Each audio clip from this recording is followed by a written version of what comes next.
Habilitação de crédito, aspectos essenciais. Eu sou Marcelo Andreatta, advogado, professor universitário, licenciado e criador desse canal, que divide com você conteúdos importantes de direito empresarial, sobretudo acerca do tema recuperação judicial. Habilitação de crédito, aspectos fundamentais, e é sobre esse assunto que nós vamos trocar algumas figurinhas. Meu caro colega, se você assessora credores, se você é advogado de trabalhadores e obteve êxito numa reclamatória trabalhista, se você assessora empresas e teve a notícia que o seu devedor ingressou com pedido de recuperação judicial, a sua primeira preocupação é com a habilitação que o seu cliente possui. Eventualmente que você também possui como advogado em relação aos honorários sucumbenciais. E aí nós estamos diante de um tema que parece claro na Lei 11.101, mas que não são poucos os advogados que se perdem nos prazos, que não fazem com a devida qualidade a habilitação e, em razão disso, deixam seu cliente no limite fora da Assembleia de Credores, fora da participação da mesa de negociações, o que é, para dizer o mínimo, algo lamentável. Para não chamar de algo mais grave, vamos dizer que a gente acaba por prejudicar o cliente ao assim proceder. Então, vamos lá. O que você precisa saber para habilitar com qualidade o crédito do seu cliente num processo de recuperação judicial? Bom, existe um capítulo específico na Lei 11.101 relativo à verificação e habilitação de créditos. Eu estou me referindo ao artigo 7º e seguintes, mas eu não vou ler com você a legislação, está feito o indicativo, eu vou lhe explicar o que você precisa fazer. Um dos grandes problemas do advogado que não conhece o processo de recuperação judicial é que ele não acompanha os editais. O que você deve prestar especial atenção na assessoria a credores, sobretudo quando o tema for a habilitação de crédito, é na publicação do edital previsto no artigo 7º, parágrafo 1º, porque é esse edital que publiciza a recuperação judicial. É a partir deste edital, que também está previsto no artigo 52, parágrafo 1º, aquele edital que publiciza o deferimento do processamento da recuperação judicial e que indica quais os credores que a recuperanda arrolou. É esse primeiro edital publicado que deve ser objeto de especial atenção sua. Você vai observar esse edital e vai, primeiro movimento, perceber se o seu cliente foi ou não arrolado. Se o seu cliente foi arrolado, com o valor correto, com a natureza do crédito também correta, você não precisa fazer a habilitação no processo. Agora, se o seu cliente foi arrolado com um valor distinto ao valor que ele entende devido, ou se o seu cliente foi arrolado em classe distinta ao qual ele está inscrito ou ao qual ele tem direito, você tem a obrigação de, em 15 dias, promover uma habilitação ou uma divergência com o administrador judicial. E por que esse prazo é importante? Primeiro, porque nós estamos falando de um prazo contado em dias corridos. Portanto, aquela prática que o novo Código de Processo Civil, que não é mais tão novo, nos informou de 15 dias úteis, de prazos em dias úteis, ela deve ser colocada de lado, porque a sua preocupação é tempestivamente ter recebida a habilitação ou a divergência. E todos os prazos processuais da Lei 11.101 são contados em dias corridos, pelo princípio da celeridade que informa o regime concursal. Então, assim, 15 dias corridos para fazer a habilitação ou a divergência com o administrador judicial. Marcelo, como deve ser feita essa habilitação ou essa divergência? Dá uma olhada no artigo 9 da Lei 11.101, porque o artigo 9 dispõe claramente quais são os pontos que você deve fazer constar na habilitação ou na divergência. Então, esse é o primeiro movimento, 15 dias corridos do edital previsto no artigo 52, parágrafo 1º, que é o mesmo edital do artigo 7, parágrafo 1º. Nesses 15 dias você vai fazer a habilitação ou a divergência. Por que é fundamental esse prazo? Apenas para que você tenha uma ideia, se o seu cliente não estiver inscrito no quadro de credores apresentado pela recuperanda e você não fazer a habilitação tempestiva e correta, você corre o risco de ficar fora da Assembleia de Credores. Aliás, não é nem o risco.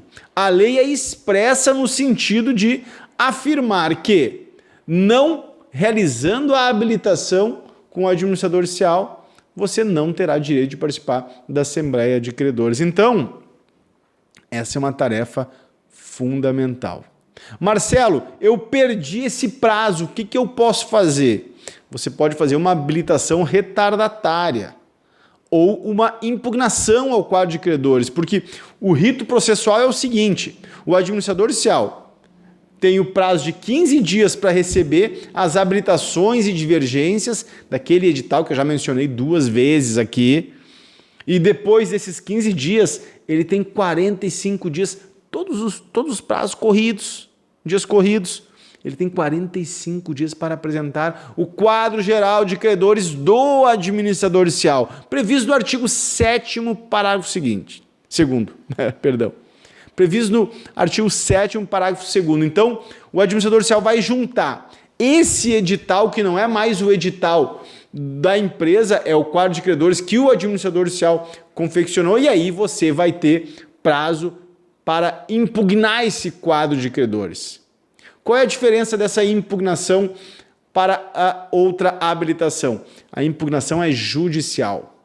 Nós estamos diante de custas processuais, nós estamos diante de eventual sucumbência, nós estamos diante da prestação jurisdicional. Enquanto isso, a habilitação, que eu estava há pouco me referindo, diz respeito a um procedimento administrativo que contempla também o contraditório, mas que necessariamente nem precisa ser realizado por um advogado. É uma verificação de natureza administrativa em que o administrador judicial vai receber a divergência por parte do credor e vai, em cotejo com os dados da empresa e com a manifestação da empresa, porque o processo administrativo também exige o contraditório, vai decidir acerca desta controvérsia, e essa decisão estará presente no parecer do administrador judicial, o conteúdo desta decisão administrativa e os valores inscritos ou excluídos do quadro de credor estarão no quadro do administrador judicial. Agora, normalmente, quando eu digo normalmente, eu digo em 95% dos casos, é esse quadro confeccionado pelo administrador judicial que vai amparar o quórum de votação na Assembleia de Credores.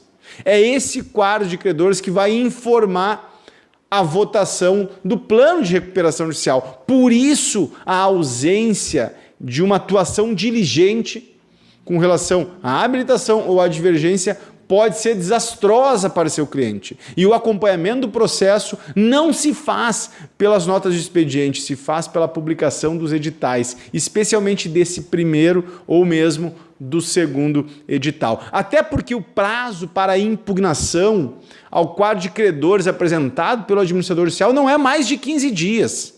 Aliás, esse é outro equívoco que a gente encontra com muita frequência. O pessoal contando prazo de impugnação como se fosse o prazo da habilitação. A habilitação, 15 dias. O prazo de impugnação, de 10 dias.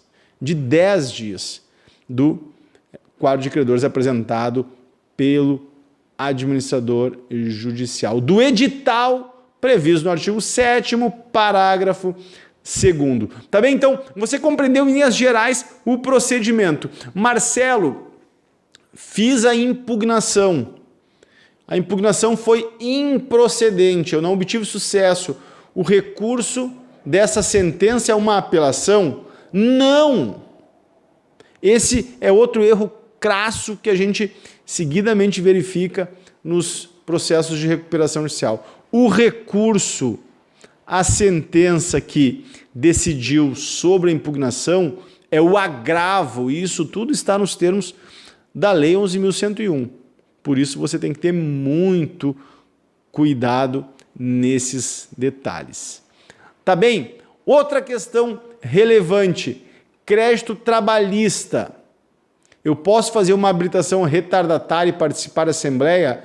Sim, você deve fazer isso nos termos do parágrafo 1º do artigo 10 da Lei 11.101. Aliás, o parágrafo 1º é super importante porque ele ilumina o tema que eu aqui chamo a sua atenção. Veja bem, na recuperação judicial, os titulares de créditos retardatários, excetuados os titulares de créditos derivados da legislação do trabalho, não terão direito a voto nas deliberações da Assembleia Geral de Credores. O que eu estou querendo lhe dizer com isso é que se você representa, por exemplo, uma empresa, por exemplo, uma instituição financeira, por exemplo, um credor MEPP, e você não faz a habilitação com o administrador judicial, na forma do parágrafo 1º do artigo 10º, você estará excluído da participação na Assembleia Geral de Credores. Qual é o problema disso? O problema disso é que quem define o sucesso ou o fracasso de uma recuperação judicial, quem define os rumos de uma recuperação judicial é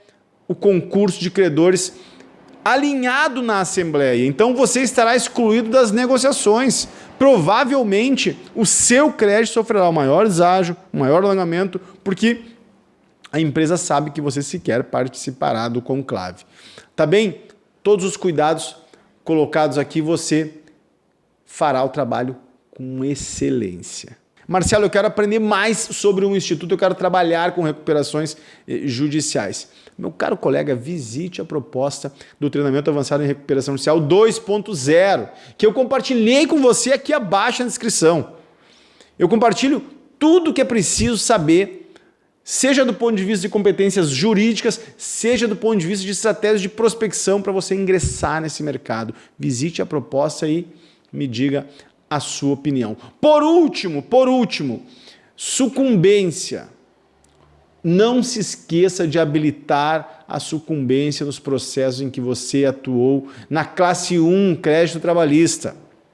Não são raras as vezes em que os advogados se preocupam em habilitar o crédito do seu cliente e esquecem que dentro do processo que reconheceu o crédito do cliente havia uma parcela relativa a seus honorários de sucumbência. Minha cara colega, não durma no ponto, habilite esse crédito. Doutor, não perca esse direito. Habilite o crédito decorrente de honorários de sucumbência no processo de recuperação judicial na classe 1, credores trabalhistas. Eu já vi processos de recuperação judicial em que o advogado, representando uma instituição financeira, habilitou valores expressivos na classe 1, credores trabalhistas, e recebeu antes e em condições melhores que o seu cliente, que, claro, instituição financeira sem qualquer garantia, estava na classe 3, credores quirografários. Aliás, quer entender essa distinção de créditos, quer entender esses detalhes, treinamento avançado em recuperação judicial 2.0. Meu caro colega, gostou desse vídeo?